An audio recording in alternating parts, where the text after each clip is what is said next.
Stocks in the Asia-Pacific trade mixed. The Japanese Nikkei hits a record high even as household spending dips. The GIFT Nifty is also suggesting a higher start for the Indian markets. Crude prices remain range-bound around $87 a barrel as data indicates a possible cooling of the U.S. economy. HDFC Bank's deposits and advances dip in the first quarter while CASA ratio also declines. EASS Small Finance Bank's NPAs rise around 40% while RBL Bank, IDBI Bank and UCO Bank also report business updates.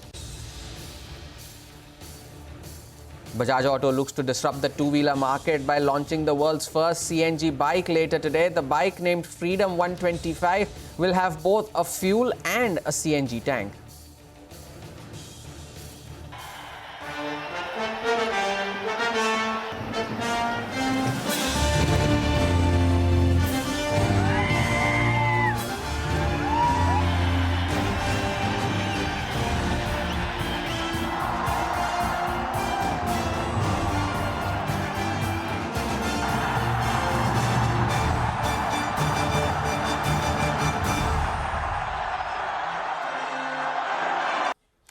The T20 World Champions land in Mumbai to a hero's welcome with thousands crowding at the iconic Marine Drive to get a glimpse of their World Cup winners. A packed Wankhede Stadium cheers as players take a victory lap and share anecdotes before being awarded a 125 crore rupee cash prize for winning the trophy. And hello and welcome to CNBC TV18. You're watching Power Breakfast here. And it's a Friday morning. It's the last trading day of the week. But of course, it was a sea of blue. It was a sea of humanity at Marine Drive yesterday to welcome the World Cup heroes. But back to the markets then. Let's first take a look at how the Asian markets are faring. We started off on a pretty positive note, but since then it's been a bit of a reversal from the highs. The Japanese indices made a record high this morning, but then have slipped from those higher levels. The Hang Seng trades absolutely flat as well, but with a positive bias. The Taiwanese index was higher as well, but now that has cooled off and has slipped into the red now. So it's a bit of a mixed picture from the Asia-Pacific screen. We started off higher, but now we are seeing some bit of exhaustion creeping in at higher levels. Pull up the GIFT Nifty as well and see what that is indicating for our own markets. You know, it's indicating a lower start as well. Considering the run-up that we've seen on the Nifty, the implied open is suggesting a mild 20-point downtick at the start of trade. So we'll keep an eye out on the final trading day of this week. The Indian markets are comfortably higher so far on a weekly basis. The US markets were shut last night, but the S&P 500 futures are flat as investors await the jobs report data scheduled to be released later today. Now, the economists polled by Dow Jones are forecasting non-farm payroll addition of 2 lakh jobs in June and unemployment rate to hold steady at 4%. The hourly wages are also expected to climb 0.3% from May, for an annualized gain of 3.9%. The European markets also closed higher for a second straight session, regaining some momentum as the United Kingdom's general elections draw focus in the region. The French CAC closed 60 points higher, while the German DAX gained 75 points. The British FTSE also ended 70 points higher. The pound sterling also held steady as exit polls were indicating a landslide win for Keir Starmer's Labour Party. Meanwhile, the regional stock 600 index closed 0.6% higher. And as we mentioned earlier, the counting is underway in the UK. The country's Labour Party is on course to clinch a huge victory, according to early exit polls, ending the 14 years of Conservative rule. My colleague Sanjay Suri joins us now with the latest updates.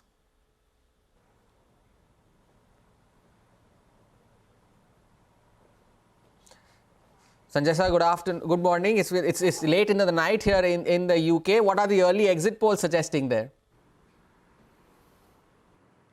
Well, the exit polls have suggested that Labour is on a landslide win. They've predicted 410 seats for the Labour Party. That would be a huge number in Parliament, certainly an absolute record. But what we are seeing also that the results actually coming in are falling more or less in line with the predictions in the exit polls. The results are coming in thick and fast now.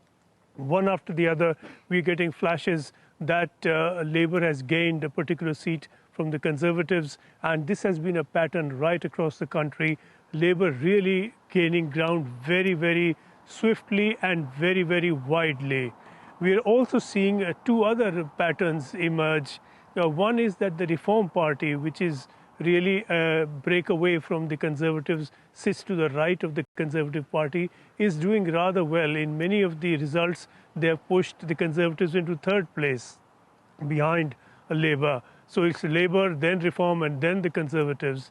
Also, we are seeing that the Liberal Democrats are beginning to do quite well, and they're expected to get a substantial 50 to 60 seats, and that will be a huge hike and a huge spike from the earlier number.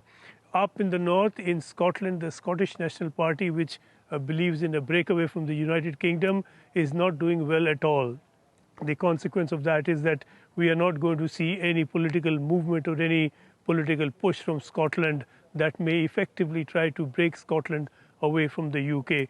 But really, the Scottish National Party, the Liberal Democrats, the Reform, important trends, but the big story, of course, is the Labour win sweeping the Conservatives away, sweeping Rishi Sunak away. And keep an eye out on all of these updates. Sanjay Suri, thanks a lot for that. The live updates coming in there from the UK. And that's all we have on the global market action. But how will all of these overnight cues impact our own markets? We have our research team joining in with the trade setup and the stocks that are likely to be in the news. First up, Sudarshan is joining in to get all the market cues that we need to watch out for today. Sudarshan, good morning. What is the setup looking like today? Morning, Hormaz. So on Thursday, we saw market managing to end the session in a positive territory, but it was sharply off intraday highs. We saw a flat close for Sensex, Nifty and Nifty Bank, but outperformance by mid-cap index has continued, and that led to market breadth being in favor of advances. Coming to stock-specific move, till Wednesday, we were seeing basket buying, but it seems to have changed on Thursday. We saw a selective buying, and that is reflected in the contribution list. From banking space, if HDFC Bank saw a sharp fall and dragged both Nifty and Nifty Bank, ICICI Bank provided a major support, and similar pattern was seen in IT space as well. Infosys and TCS saw buying, while Tech, Mahindra and Wipro came under pressure ahead of earnings that are expected next week. In broader markets, especially mid caps and small caps, buying momentum is looking intact. Some of the top performers on Thursday were shipbuilders like Mazagon Dock, Cochin Shipyard, and from IT space, Coforge and Persistent, and from pharma packed Lupin and Laurus have seen a move higher. And this broad-based buying in broader markets and sharp recovery in banking names in the last hour was reflected in institutional activities. FIs have remained buyers in Indian market even at the record levels.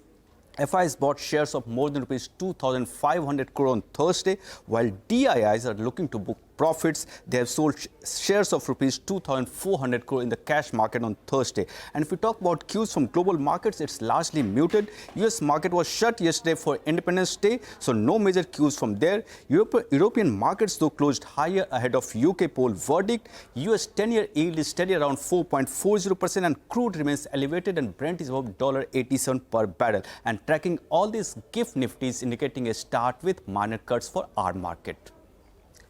FII is buying at record levels. DI is choosing to book profits. How times change. Sudarshan, thanks a lot for that update. Now over to Vamakshi, who would list up the stocks you need to watch out for today. Vamakshi, good morning. Well, good morning, Hormaz. Let me first start off with the Q1 updates. HDFC Bank on our radar. Advances have declined sequentially. They were down nearly 1%, but the deposits have remained largely flat at 23.7 lakh crore. The CASA ratio has moderated to 36.3%. ITBI Bank reported 17% higher net advances. Total deposits, however, grew slightly slower as compared to the advances. They were up nearly 13%. Ujjivan Small Finance Bank's gross loan book was saw an uptick of almost 19% on a year-on-year basis and was up nearly 1% sequentially. Disbursements, however, were down nearly 21% sequentially. Total deposits were up 22%, and the CASA ratio has moderated on a year-on-year basis as well as a sequential basis at 25.6%. ESAP Small Finance Bank gross advances were up 30%, deposits were up 33.4%. The GNPA ratio, however, has increased significantly to 6.61% on a sequential basis, and even the NNPA has surged from 2.26% to 3.22%. RBL Bank's retail advances saw an uptick of 31%, and wholesale advances were up nearly 2%. Total deposits were up nearly 18% YOY, and the CASA ratio has improved both on a year-on-year basis and sequential basis to 37.3%. Poonawalla FinCorp reported an uptick of 5% in its disbursements. Its AUM saw an uptick of almost 52%, and GNPA and NNPA expected less than 1% and less than 0.5% respectively. Mahindra Lifespace, that's the stock we will be watching out for. They will be redeveloping 7 residential societies in Borivali, and the GDV of this project is expected to be 1,800 crores. Raymond, the board has approved plan for the real estate business demerger. Shareholders will get 1 Raymond Realty share for each share held in Raymond. Ahluwalia Contracts has received orders worth 572 crores from Airports Authority of India. Lloyd's Metal and Energy, Metal Energy's QIP opens today, and the floor price is at 732 per share. And lastly, let's focus in on IRCON. They've received orders worth 751 crores from RBNL. Plenty of stocks as always. Vamakshi, thank you for that update. Now, Nigel joins in with cues from the F&O space. Nigel, good morning. We are still up for the week, but it's mostly been banking-driven moves so far. Well, that's right. You know, Hormuz, we are waiting for some shots to get into the system, particularly from the FIs, and we're really missing those shots. Otherwise, we would have definitely got past the 24,500 hump, which has been a bit of a resistance zone. What did the FIs do in yesterday's trading session? They added close to 15,000 long positions, which keeps the long positioning actually at around 84% odd. And if you look at it, for the week itself, the FI short positions, the long positions actually, they have been moving up. So the FI long positions have moved to around 3.9 lakh contracts odd, while the client short positions, well, they as well have been moving to the other extreme. So, that's the way that things have shaped up as of now. Moving to the strikes, we have 2 strikes that are very active. The 24,500 call, well, that's been the important one, and the 24,200 put on the downside. So if you're looking at a bit of a range, on the downside, the 24,100 mark, that's important. On the upside, the 24,550 range, that's the important one. Just want to correct myself here that the FIs, they are net long on the index, while the clients, they are net short on the index as well. The stock in focus is going to be HDFC Bank. We have seen some weakness in yesterday's trading session, even the previous trading session on the day that the market was quite excited about that MSCI rejig that will take place in the month of August. Yesterday, the stock ended under pressure with a cut of around 2.5%, and the update that they've given is not very, very inspiring. So today, the stock pulls back a little bit. Let's see whether or not at lower levels there is some buying, but that's going to be the big mover in today's trading session. If we can see a recovery, it will help the markets. Otherwise, in fact, we could be in for a bit of a day of consolidation or maybe a bit of a negative take. Back to you. All eyes on HDFC Bank, as has been the case all through the week, isn't it? Nigel, thanks a lot for that. Time for a short break. Up next, Bajaj Auto is likely to unveil the first ever CNG-powered bike later today. We get you the details after the short break. Stay tuned. Back on the other side.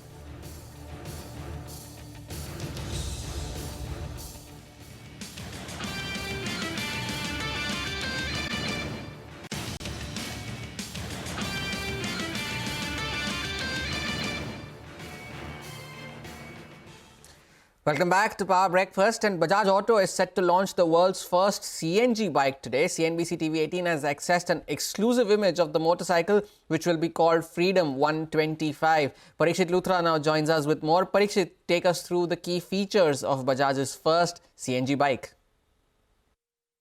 This will be big news for the Indian two-wheeler industry. Bajaj Auto is all set to launch the world's first CNG motorcycle at its plant in Pune. This will be launched by none other than Minister for Road Transport, Nitin Gadkari. In fact, Rajiv Bajaj, the managing director of Bajaj Auto, had given this news exclusively in an interview to CNBC TV18 way back in September 2023. Later on, the company decided to actually advance the launch of this motorcycle from 2025 to July 2024. Now, why is this big? Well, because CNG is a very popular fuel in India, especially in the four-wheeler segment, in shared mobility, in public transport, and also in trucks for that matter. So Bajaj Auto believes that this will be a very attractive economical choice for the entry-level consumer. And they believe that the cost of fuel and driving would come down by half for the consumer.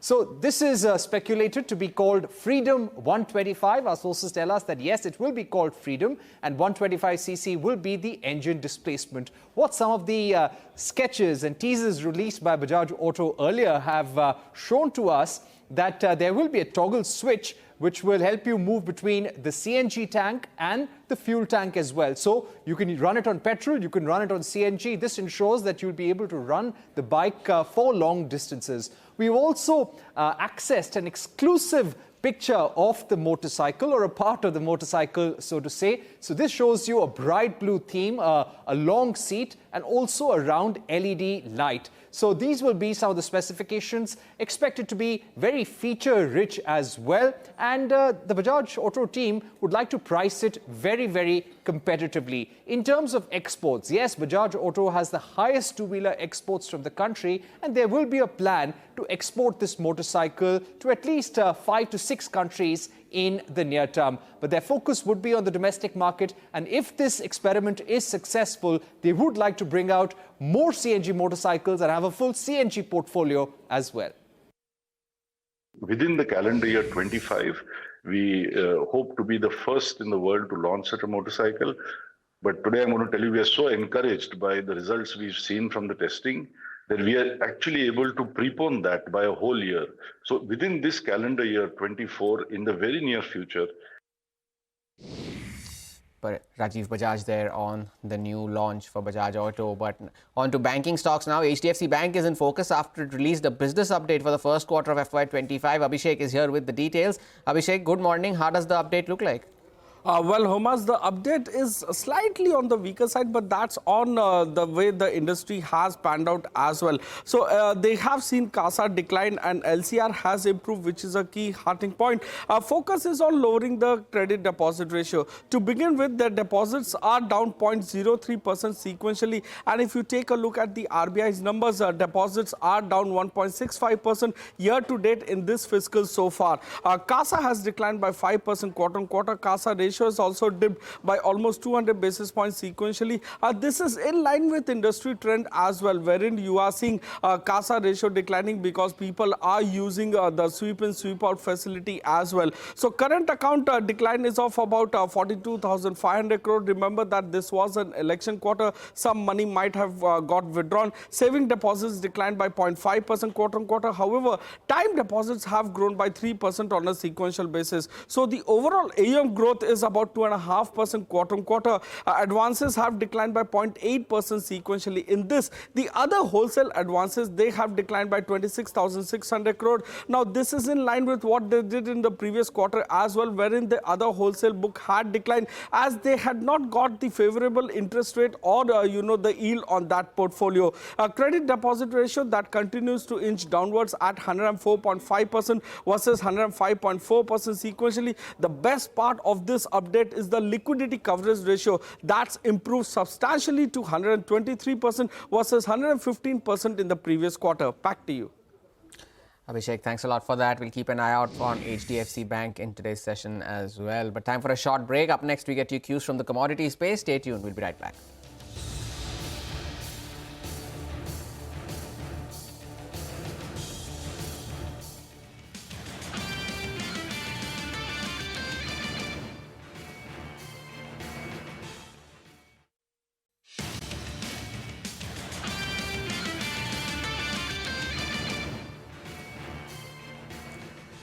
Welcome back, and as promised, Manisha Gupta now joins in with all the updates from the commodity space. Manisha, good morning. What are you picking up? Well, commodities for this week are headed for a strong weekly gain. Whether you look at metals, energy, precious metals, everything is trading on the positive. I'll start with metals because this week clearly belongs to them. The China stimulus expected ahead of the third plenum is clearly supporting the metal prices. So you have the aluminum, which is at a 3-week high. We've seen prices go above 25.50 a ton as well. Tin is trading at a 1-month high. There are supply concerns from Indonesia and Myanmar also supporting. Platinum is trading at a 1-month highs. You have copper prices trading at a 2-week highs as well. Well, the weak U.S. economic data has bolstered the bet of rate hikes, and that has been supportive. Markets will also watch out for the U.S. non-farm payroll data that comes in today. But not just the base metals. Well, in precious metals, you have gold at a 4-week highs. Silver is trading at a 2-week highs as well. And when it comes to the crude oil prices, well, it's trading at a 2-month highs. We've seen crude prices gain up by 4% in this week, and this is going to be a 4th weekly gain for the crude oil prices. So as I said, everywhere that you look, commodity prices really seem to be blazing hot. Blazing hot indeed. It's been a good week for the commodities. Manisha, thanks a lot for that update. Now, the T20 World Champions landed in Mumbai to a hero's welcome with thousands crowding at the iconic Marine Drive to get a glimpse of their World Cup winners. A packed Wankhede Stadium also cheered as players took a victory lap and shared anecdotes before being awarded a 125 crore rupee cash prize for winning the title. My colleague Mangalam was part of the crowd attending the celebrations, and let's take a look at his experience. It was a night to remember for all Mumbaikars who were here cheering for the world champions. The T20 World Cup has come back to India after 17 years. 17 years ago, Dhoni and his boys were atop an open bus, came from the airport all the way to Wankhede. This time around, Rohit and his boys came in from NCPA all the way to Wankhede as well. The energy of the Mumbai crowd was palpable. There was there was an ocean of people right all the way from NCPA to Wankhede and inside of Wankhede as well. Everyone overflowing with a lot of energy. Nothing stopped their energy from, being deterred, or nothing deterred their energy. There was a lot of rain. There was a fair amount of crowd as well. The traffic came to a standstill. But as soon as they saw the boys on the bus, the loudest cheers were reserved for Captain King Kohli, Surya Kumar Yadav, as well as Hardik Pandya, and a lot of applause for Rahul Dravid as well. They were being cheered all the way to the stadium, and in the stadium as well, where not a ball was being bowled, but every move was being cheered. So like I said, it was a night for Mumbai to remember, but at the same time, it was also a night for the players to remember, because they too were surprised by this warm, rapturous welcome that was given to these world champions. A night to remember indeed, a sea, an ocean of people, as Mangalam just highlighted. Now, moving on to a global story then, Iran is heading back to polls later today for a second round runoff to elect the country's next president. CNBC's Dan Murphy joins in with the details. It's take two for Iran's presidential election. This snap poll will see reformist and heart surgeon Masoud Pezeshkian go head-to-head with hardliner and former nuclear negotiator Saeed Jalili after the former president Ebrahim Raisi was killed in a helicopter crash in May. While both candidates are long-time loyalists to Iran's aging supreme leader, Ayatollah Khamenei, they do offer some differing views on a potential course forward. Pezeshkian, who earned 44% of the vote in the first round, has campaigned to re-engage with the West on Iran's nuclear program and fix its sanction-crippled economy.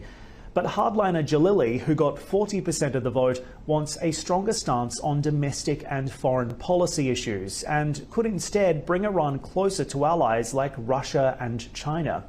But years of economic malaise, protests and isolation has fueled distrust in a political system that everyday Iranians no longer see as free or fair. Less than 40% of eligible voters cast their ballot in the first round. That was the lowest level since the 1979 Iranian Revolution, meaning voter turnout will be key to watch. All eyes on Iran then, and that's all we have on this edition of Power Breakfast. From me and the team that put this show together, thank you so much for watching. Bazaar Morning Call takes the action forward.